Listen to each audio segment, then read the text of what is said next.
नमस्कार, मी संतोष वाडके, उपविभागीय कृषी अधिकारी वाशिम। शेतकरी बंधूंनो, आज शेती म्हटलं की आपल्या डोळ्यासमोर सर्वात पहिले काम येतं ते म्हणजे नांगरणी। पिढ्यानं पिढ्या आपण नांगरणी करत आलो। आपल्यापैकी बहुतेक शेतकऱ्यांचा असा समज झालेला आहे की जास्त नांगरणी केली किंवा खोल नांगरणी केली तर जास्त पिकतं। आणि मग अशा पारंपरिक शेतीमध्ये कोणी जर असं म्हणत असेल की विना नांगरणीची शेती करा तर मात्र हे एकदम प्रवाहाच्या विरुद्ध वाटतं। परंतु आज आपण अशा व्यक्तींना ऐकणार आहोत जे शेतीमधले खरे शास्त्रज्ञ आहेत, ज्यांना आपण शेतकरी शास्त्रज्ञ म्हणू, जे प्रवाहाच्या विरुद्ध गेले आणि आपल्या सर्वांसाठी एक शाश्वत शेतीचा मार्ग ज्यांनी आपल्याला दाखवलेला आहे। अनेक शेतकरी त्यांच्या मार्गाने पुढे जात आहेत। बिना नांगरणीची, कमी खर्चाची आणि जास्त उत्पन्नाची शेती पण करत आहेत। आपल्यासोबत आहेत या शून्य मशागतीचे किंवा विना नांगरणीच्या शेतीचे जनक माननीय प्रताप काका चिपळूणकर, कोल्हापूरहून खास वाशिम मध्ये इथं आले आणि आज आपण त्यांच्याशी संवाद साधतोय। त्याचप्रमाणे छत्रपती संभाजीनगर इथून आलेले दीपक काका जोशी सुद्धा आपल्या सोबत आहेत। काका, मी प्रथम आपल्याला विचारू इच्छितोय की हा शोध आपल्याला लागला कसा किंवा याची सुरुवात कशी झाली? 1970 साली मी शेती करायला लागलो। पहिले 15-20 वर्ष अतिशय चांगलं उत्पादन मिळालं आणि मग पहिल्यासारखं उत्पादन मिळेना आणि शेती न परवडणाऱ्या अवस्थेत जाऊ लागली। आता अशा अवस्थेमध्ये मी कृषी पदवीधर असल्यामुळं नेमकं हे काय कारण घडलं, सगळी संसाधनं, सगळ्या पद्धती, पिकं तीच, सगळ्या संसाधनं तीच, जमीन तीच, मग असं असताना उत्पादन नेमकं का घटायला लागलं, या उत्पादन घटीमागच्या कारणाचा शोध घेताना अपघातानं मी भूसूक्ष्मजीवशास्त्र या विषयाकडे वळलो आणि त्या विषयाने मला असं सांगितलं की वनस्पतीचं पोषण जमिनीतल्या सूक्ष्मजीवांच्या मध्यस्थीनं होत असतं। वनस्पतीचं गरजेप्रमाणे अन्नद्रव्य जमिनीतल्या अन्नद्रव्यातून सूक्ष्मजीव करून देतात, म्हणून वनस्पतीचं पोषण होतं। आणि जर वनस्पतीचं पोषण व्हायला व्यवस्थित पाहिजे असेल तर त्या सूक्ष्मजीवांना आवश्यक असणारा सेंद्रिय कर्ब जमिनीत व्यवस्थित असेल तरच उत्पादन चांगलं मिळतं। आता उत्पादन चांगलं मिळवण्यासाठी सेंद्रिय कर्बाची आवश्यकता आहे हे प्रथम ध्यानात आलं आणि मग हरित क्रांतीनंतर आपण उत्पादनं वाढवली, सेंद्रिय कर्बाचा वापर वाढवला, त्या मानानं सेंद्रिय कर्बाचं जे पुनर्भरण व्हायला पाहिजे जमिनीत ते करू शकलो नाही। त्याला अनेक कारणं आहेत, परंतु त्या कारणावर चर्चा करण्यापेक्षा सेंद्रिय कर्बाचं लहानापासून मोठ्या शेतकऱ्यापर्यंत सर्वांनी पुनर्भरण अतिशय सुलभ, स्वस्त आणि रित्या कसं करता येईल ह्याच्यावर माझी विचारचक्र सुरू झालं। मग ह्यातून मी असा निष्कर्ष काढला की पारंपरिक जनावरांकडून शेण आणि शेणखत मिळून त्यातून जमिनीची सुपीकता ही आपली परंपरागत पद्धत आहे, त्या मार्गाने जाऊन आपल्याला हे साध्य करता येणार नाही। त्याच्यासाठी काहीतरी वेगळा मार्ग आपल्याला शोधावा लागेल। बरोबर। आता हा वेगळा मार्ग शोधताना पहिलं बंधन असं घालून घेतलं की कुठल्याही परिस्थितीत बाजारातून एखादी वस्तू आणून हे काम करायचं ठरवलं तर हे आपल्याला शक्य होणार नाही। यासाठी काय करता येईल, या शास्त्रानं मला अनेक 2 गोष्टी शिकवल्या। त्या अशा की सेंद्रिय पदार्थ जमिनीच्या बाहेर न कुजवता जमिनीतच कुजवणं गरजेचं आहे आणि ते जितके जास्त काळ कुजतील तेवढं वनस्पती आणि पिकं आणि जमिनीच्या दृष्टीनं, सुपीकतेच्या दृष्टीनं सगळ्यात चांगलं। आता जागेला कुजणारा पदार्थ कुठनं मिळवायचा या शोध यात्रेत प्रथम मी पिकाच्या वरच्या अवशेषाचा उपयोग केला, त्याचा फारसा काही उपयोग झाला नाही। मग आणखी कुठले पदार्थ ओळखण्याच्या शोध यात्रेत जमिनीच्या खालचे भाग कुजवले तर आपली जमीन सुपीक होते का बघूया, अशा विचारचक्रातून खालचे भाग कसे कुजवता येतील ह्याच्यावर चिंतन सुरू झालं आणि त्या चिंतनाचा निष्कर्ष असा निघाला की जमीन नांगरली तर जमिनीच्या खालचे शेष भाग आपल्याला सुपीकतेसाठी व्यवस्थित वापरता येणार नाहीत। पुढच्या पीक वाढीच्या प्रत्येक अवस्थेत त्याचा अडथळा निर्माण होणार। बरोबर। मग मी निर्णय असा घेतला की कोणतीही जमिनीची हलवाहलवी करायची नाही, कोणतीही पूर्व मशागतीची कामं करायची नाहीत. एखाद्या पिकाची जमिनीचे खालचे अवशेष जर जिवंत राहून परत फुटत असले तर योग्य तणनाशकाचा वापर करून ते मारायचे आणि ते तसेच ठेवून पुढच्या पिकाची पेरणी टोकन पद्धतीनं करायची. इतकं झाल्यानंतर जमीन ओलावल्या की मशागत केलेल्या रानासारखी आपल्याला टोकन करता येते.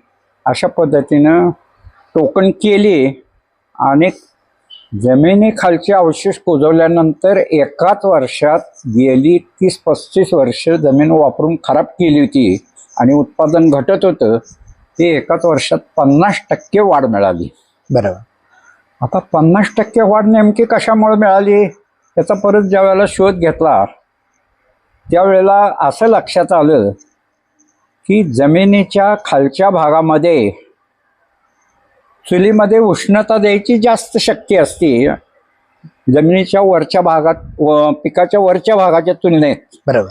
जो भाग चुलीमध्ये जास्त उष्णता देतो तो भाग जर आपण कुजवला तर त्यापासून मिळणारं खत ही जास्त शक्तिवालं मिळतं आणि जो भाग चुलीत कमी उष्णता देतो त्याचं जर कुजवला तर तो कमी शक्तीचं खत देतो. आता ह्याचा अभ्यास केला तर असा निष्कर्ष निघतो की कोणत्याही वनस्पतीचा काही भाग खाली वाढतो, काही भाग वर वाढतो. यातील सेंद्रिय खत करण्याच्या दृष्टीनं सर्वात चांगला कुठला असा जरा विचार केला तर जमिनीच्या खालचा भाग हा सर्वात चांगला आणि जमिनीच्या पृष्ठभागापासून वर जावं तसं सेंद्रिय खताचा दर्जा हलका हलका होत जातो आणि सर्वात हलकं खत पानाचं. मग आजपर्यंत आपण जे शेणखत कंपोस्टच्या मिठी मारून बसलेलो आहे किंवा ते सर्वात चांगलं खत आहे असं शेतकरी वर्ग गृहीत धरून आहे, ते खत उच्च निश्चितेमध्ये सर्वात खालच्या दर्जाचं खत आहे आणि म्हणून आणि तेही गरजे एवढं उपलब्ध नाही, त्याच्या अनेक अडचणी आहेत. त्यामुळं आपण गरजे इतकं टाकू शकत नाही. जमिनीमध्ये 2 प्रकारचे सेंद्रिय कर्ब असतात, एक टिकून राहणारा सेंद्रिय कर्ब आणि एक संपून जाणारा सेंद्रिय कर्ब. शेणखत हे संपून जाणाऱ्या वर्गातलं आहे आणि जमिनीखालच्या अवशेषापासून टिकून राहणारं सेंद्रिय खत मिळतं. हे दोन्ही प्रकारचे सेंद्रिय कर्ब जमिनीत असणं गरजेचं आहे, परंतु आजपर्यंत आपण फक्त संपणारा सेंद्रिय कर्ब वापरला. कितीही शेणखत कंपोस्ट टाका, ते एखाद्या 3 किंवा 4 महिन्याच्या हंगामी पिकाअखेर त्याचे सर्व भाग संपून जातात आणि मग परत पुढच्या पिकाला आपण टाकू शकत नाही. त्याच्यामुळं कालांतराने 10-15 वर्षांनी जमिनीतला राखीव सेंद्रिय कर्बाचा साठा संपत आला आणि आपलं उत्पादन घटायला लागलं. आणि ह्या घटण्याच्या मध्ये आपल्याला सोपा, स्वस्त आणि सुलभ मार्ग म्हणजे बिना नांगरणीची शेती, मागल्या पिकाचे जमिनीखालचे अवशेष हेच पुढच्या पिकासाठी सेंद्रिय खत हा राजमार्ग सापडला. बरोबर. आणि यातून आम्ही स्वतःची जमिनीत पहिल्यांदा चांगलं उत्पादन मिळवलं आणि मग हे तंत्र शेतकऱ्याची उपयोगी आहे असं वाटल्यानंतर आपल्या शक्य तितक्या लोकांना हे वाटायचा प्रयत्न केला. बरोबर आहे. आता हे जे तंत्र सांगितलं आपण, तर जगभरामध्ये ही चळवळ चालू आहे. आपण मगा सांगितलं त्याप्रमाणे. तर ही जगात कुठं कुठं चालू आहे आणि किती प्रमाणात चालू आहे काय सांगाल? हां, आता जगभरच्या देशाचा विचार केला तर ही पद्धती जगभर चालू आहे.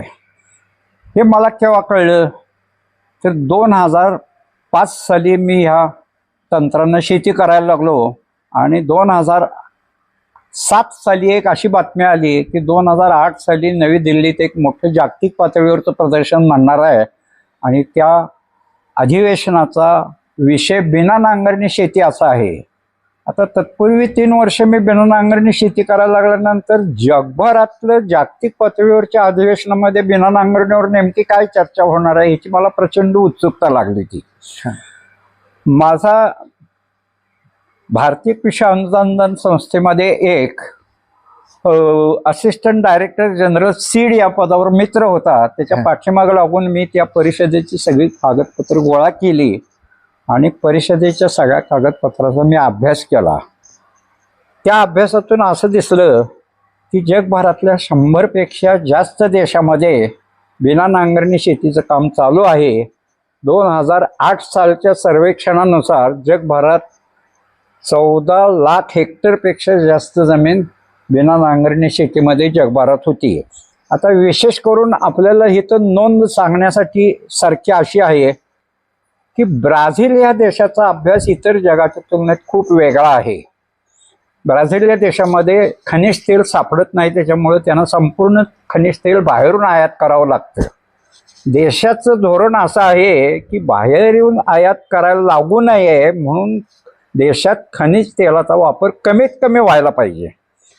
मग शेतीसाठी जिथे जिथे कमी वापर करता येईल तिथले शक्यता शोधताना शेतीमध्ये आपण कमी वापर करता येईल का या शोधापोटी ब्राझीलमधल्या शास्त्रज्ञांनी आपल्या सर्व तांत्रिक लोकांची परिषद भरवली आणि तांत्रिक परिषदेमध्ये त्यांनी असं सांगितलं की आम्ही तुम्हाला वाटेल तेवढा निधी देतो, पण कोणतीही मशागत न करता पेरणी करण्याची अवजारं विकसित करा. पेरणी करण्याची अवजारं अशी असायला पाहिजेत की लहानापासून मोठ्या शेतकऱ्यापर्यंत कोणालाही त्या अवजाराचा वापर करण्यासारखी लहान मोठी अवजारं असली तरच लहानपासून मोठ्यापर्यंत सर्व शेतकरी या अवजाराचा वापर करू शकतील. त्या तंत्रज्ञाने ते आव्हान स्वीकारलं आणि मोठ्या शेतकऱ्याला मोठी यंत्र आणि लहान शेतकऱ्याला लहान यंत्र, ज्याच्याकडे कोणतंही यंत्र नाही त्याच्याकडं बैलानं चालणारं आणि अगदी सगळ्यात लहान शेतकऱ्यासाठी हातानं पेरणी करणारं असं सर्व प्रकारची यंत्र तयार केली. ह्या यंत्राचा परिणाम असा झाला की ब्राझील देशामध्ये आज एकूण जमिनीच्या 80% शेती ही बिना नांगरणी पद्धतीने केली जाते. ब्राझीलचं अनुकरण पुढं उरुग्वे, पॅराग्वे आणि अर्जेंटिना या 3 देशांनी केलं आणि ह्या 4 देशांमधल्या 80% पेक्षा जास्त शेती बिना नांगरणीमध्ये आलेल्या यशाचं पाहून जागतिक युनो जी संस्था आहे त्या युनो संस्थेनं तिकडे लक्ष वेधलं आणि मग युनो संस्थेचं दक्षिण आफ्रिकेतल्या अत्यंत गरीब देशामध्ये आपण हे तंत्र प्रसारित केलं पाहिजे असं मत झालं. युनोने ब्राझीलशी संपर्क साधला आणि बिना नांगरणीचे ही अवजारं दक्षिण आफ्रिकेतल्या गरीब देशामध्ये 100% अनुदानावर वाटली आणि तिथल्या शेतकऱ्यांना 100% कमी खर्चाची जास्त उत्पादन देणारी शेती करण्याला प्रवृत्त केलं.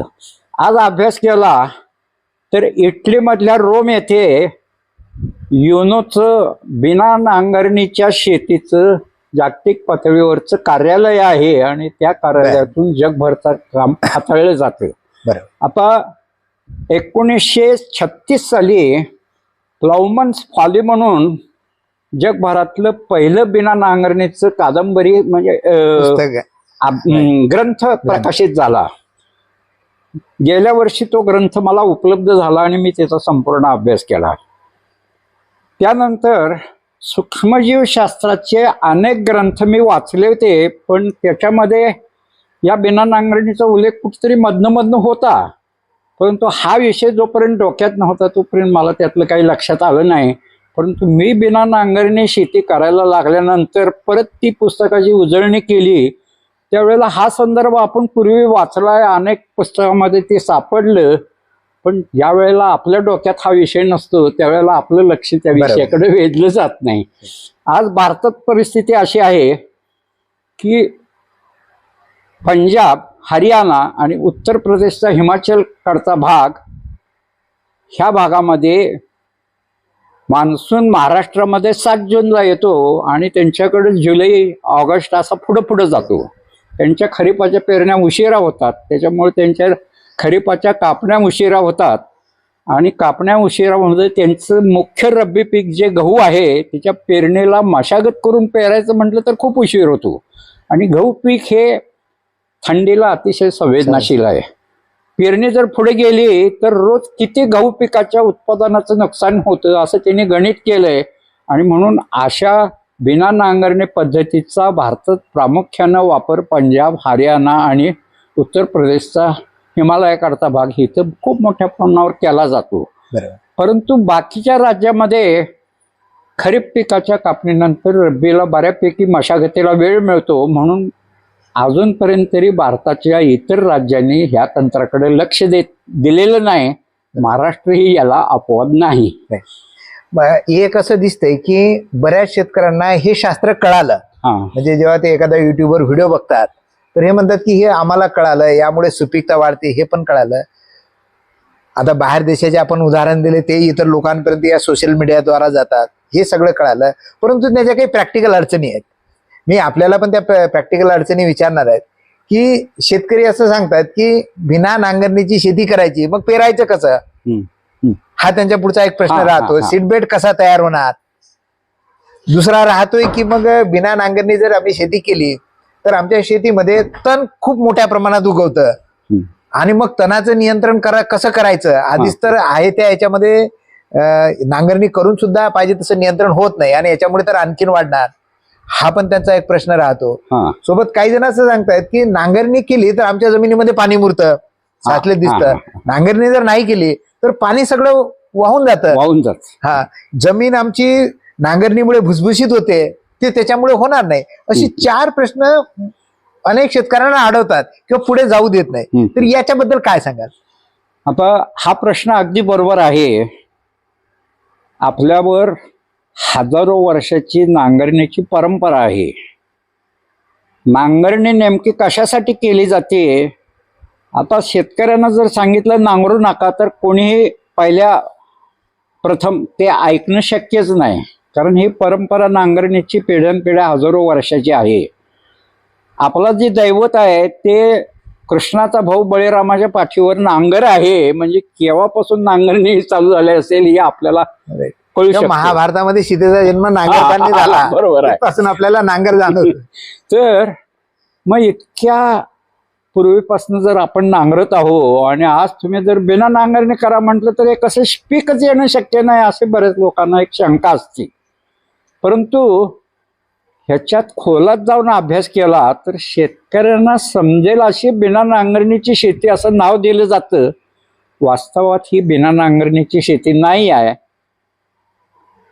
मागल्या पिकाचे जमिनीखालचे अवशेष कुजत असताना जे कुजवणारे जीवाणू ते सेंद्रिय पदार्थ कुजवतात, ते जीवाणू जमिनीची नांगरणी करतात. जमिनीची नांगरणी करतात म्हणजे काय करतात हे मी सुद्धा तिथे सांगतो की जमिनीमध्ये 99.5% खडकापासून झिजून झालेले कण असतात आणि फक्त 5% सेंद्रिय पदार्थापासून तयार झालेले कण असतात. जमीन घट्ट होती असं आपण जे म्हणतो ते का होती, तर या खनिज कणाच्या वरती विजातीय विद्युत भार असतात आणि ते एकमेकाला चिकटले की जमीन कठीण होती. आता आपण मागच्या पिकाची जमिनीखालचे अवशेष कुजत असताना कुजवणारा जीवाणू प्रथम तो कच्चा माल खातो आणि मरताना या 2 खनिज कणाच्या मध्ये जाऊन मरतो. 2 खनिज कणाच्या मध्ये जाऊन मरल्यानंतर ते 2 खनिज कण एकमेकाला चिकटू शकत नाहीत, त्याच्यामुळे जमीन कडक होऊ शकत नाही. आणि ह्याचं वैशिष्ट्य असं आहे की ह्या जीवाणूचं आयुष्य फक्त 20 ते 25 मिनिटं आहे. 20 ते 25 मिनिटाला त्यांच्या नवीन नवीन पिढ्या तयार होत असतात. आणि हे मेल्यानंतर पहिला जीवाणू ज्या 2 खनिज कणाच्या मध्ये मेला तिथे दुसरा जीवाणू कधीही जात नाही, दुसऱ्या 2 खनिज कणाच्या मध्ये जातो. आणि असं टप्प्याटप्प्यानं वरचा थर संपला की त्याच्या खालच्या थरात, त्याच्या खालच्या थरात असं सलग हे काम चालू राहतं. मग हे सगळेच खनिज कण एकमेकाला चिकटू शकत नाहीत आणि जमीन आपल्याला मऊ राहते. आता ह्याला आम्ही म्हणतो जैविक नांगरणे. नांगरणे म्हणजे आपण नेमकं काय करतो, जमीन नांगरतो, मोठी ढेकळं फोडून बारीक करतो, त्या 2 खनिज कणाच्या मध्ये एक सेंद्रिय कण बसावा म्हणून बाहेरून सेंद्रिय खत आणून टाकतो. शेवटच्या कोळवाच्या पाळीमध्ये ते सगळं एकत्र मिसळतो. हे सगळं करतो. हे जे काम सगळं आपणही मोठ्या प्रमाणावर पैसा खर्च करून करतो, तेच काम मागच्या पिकाचे जमिनीखालचे अवशेष पुढच्या पिकाच्या कालावधीत कुजत असताना या कुजण्याच्या क्रियेतून आपल्यावर काहीही खर्च न पडता उलट आहे ते बरेच खर्च कमी करून हे काम जीवाणू मोफत करतात. याला आम्ही म्हणतो जैविक नांगरणे.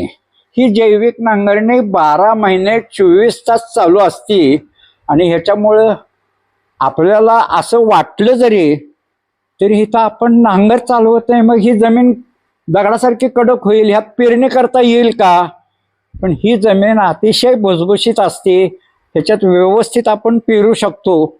पण मी सांगितलं तर कदाचित हे लक्षात येणं शक्य नाही. ही गोष्ट आपण प्रत्यक्षात शेतात अनुभवून शिकली पाहिजे तर लगेच लक्षात येऊ शकते. बरोबर आहे. म्हणजे पहिला मुद्दा लक्षात आला की नांगरली नाही जमीन तरी भुसभुशीत होते. आणि मला एक साधं असं जाणवलं तुम्ही बोलत असताना की धुऱ्यावर तर आपण नांगरत नाही, धुऱ्यावरची जमीन मात्र भुसभुशीत आहे. दुसरा यांचा पाणी मुरण्याबाबत सुद्धा एक प्रश्न राहतो की या जमिनीत कसं पाणी मुरतं. बरोबर बरोबर. आता पाणी मुरणे आणि न मुरणे ह्याची एक 2-3 कारणं आहेत शास्त्रामध्ये. जमिनीची एक निचरा शक्ती म्हणून असते आणि ही निचरा शक्ती जितकी जास्त तितका जमिनीमध्ये पाणी मुरण्याचा वेग जास्त. पाऊस किती वेगानं पडतो त्याच्यापेक्षा निचरा शक्ती जर कमी असेल तर पाणी आडवं वाहतं. बरोबर. पाऊस पडतो त्याच्यापेक्षा निचरा शक्ती जास्त असेल तर पाणी खाली उतरता आडवं वाहत नाही. आता ही निचरा शक्ती ही जमिनीमध्ये पाणी खाली उतरण्याचा वेग ठरवते. हा. मग ही निचरा शक्ती वापरून कमी होत असते आणि आपण प्रयत्नपूर्वक ती मूळ पदावर आणायची असते. ह्यासाठी भूसूक्ष्मजीव शास्त्राच्या पुस्तकामध्ये सगळे संदर्भ मिळतात. बरोबर. आपल्याकडे त्याची फारशी वाच्यता होत नसल्यामुळे हे तंत्र शेतकऱ्यापर्यंत फारसं पोचलेलं नाही. मागे जसे तुम्ही म्हटले होते की चाळणीचे एक उदाहरण दिलं होतं पिठाचं आणि ते एकदा परत सांगा. हा, आता काय आहे की जमिनी खालचे अवशेष ज्या वेळेला आपण कुजवतो त्यावेळेला हे सूक्ष्मजीव शास्त्र सांगतं की ह्या कुजण्याच्या क्रियेतून पॉलिसॅकराइड म्हणून डिंकासारखा एक पदार्थ तयार होतो. हा डिंकासारखा पदार्थ त्या मातीच्या बारीक बारीक कणांना एकत्र आणून मातीचं दाणेदार स्वरूपात रूपांतर करतो. हे दाणेदार स्वरूपात रूपांतर केलं की 2 गोल कणाच्या मधनं आरामात पाणी खाली उतरू शकतं. हे समजण्यासाठी एका चाळणीमध्ये जोंधळे भरा, एका चाळणीमध्ये जोंधळ्याचं पीठ भरा. जोंधळ्याच्या 2 कणामधनं पाणी जितक्या वेगानं खाली उतरेल तितकं जोंधळ्याचं पीठ भरलेल्या चाळणीतनं अजिबात खाली उतरणार नाही. आजची मातीची अवस्था अशीच झालेली आहे. आपण जमिनीत नांगरून मागच्या पिकाच्या अवशेषाचं जे मुळाचं जाळं तयार झालेलं असतं ते सर्व मोडून टाकतो आणि ती जमिनीतले जे काही खाली पाणी उतरायचे मार्ग असतात ते सर्व मोडून टाकल्यामुळं शेतकऱ्यांची अशी समजूत असते की माती पोकळ केली म्हणजे मातीमध्ये जास्त पाणी उतरतं. ही चुकीची आहे. ते पिठासारखं होऊन हा, जातं. ते मुळाचं जाळं तसंच ठेवून जर तुम्ही पुढचं पीक घ्याला तर त्या मुळाला धरून पाणी खूप वेगानं खाली उतरतं. आता काल आमचा जो मेळावा झाला तिथल्या एका शेतकऱ्याने आम्हाला असं दाखवलं की विहिरीकडे नेलं आणि ह्या विहिरी मी बिना नांगरणे करण्यापूर्वी ह्यातले 2च प्रवाह वाहत होते. आडवी मी खूप आडवे बोर मारले होते आणि 7-8 बोर मारले त्यातले 2च बोर वाहत होते. मी बिना नांगरणे करायल्यानंतर आज मार्च-एप्रिल सुद्धा सगळे खालचे बोर आहेत ते पूर्ण क्षमतेनं वाहत आहेत आणि मला पाण्याची कमतरताच पडत नाही असं तिने दाखवलं. म्हणजे याचा अर्थ असा आहे की नांगरलेल्या जमिनीमध्ये पाणी पाहिजे तेवढं मुरत नाही, पण बिना नांगरणे जमिनीमध्ये त्याच्यापेक्षा खूप प्रमाणात पाणी उतरू शकतं. हे मला प्रामुख्यानं सांगायचं आहे. ही गोष्ट महाराष्ट्रामध्ये अनेक ठिकाणी चिबड जमिनी आहेत, शारपड जमिनी आहेत. या लोकांना शिकवणं गरजेचं आहे. शारपड जमिनीमध्ये किंवा विम्ल सामू पुढे गेलेल्या जमिनीमध्ये सुद्धा या कुजण्याच्या क्रियेतून सुधारणा होती आणि त्या जमिनी सुद्धा उदासीन होतात आणि त्यात उत्पादन चांगलं मिळतं. आपला तिसरा मुद्दा जो होता म्हणजे अनेक शेतकरी या भागातले तसे की तणासाठी त्रस्त आहेत. म्हणजे कीटकनाशक वापरणार किंवा त्याच्यावर खर्च जास्त होणार, निंदणीला खर्च होणार. आणि आपण जे पुस्तक लिहिलंय तण देही धन, म्हणजे हे सुद्धा एक प्रवाहाच्या विरुद्ध हे होतंय की शेतात तण ठेवायचं, मग ते जर आणखीन वाढत गेले एवढं निंदून तर ते त्रास देत आहे.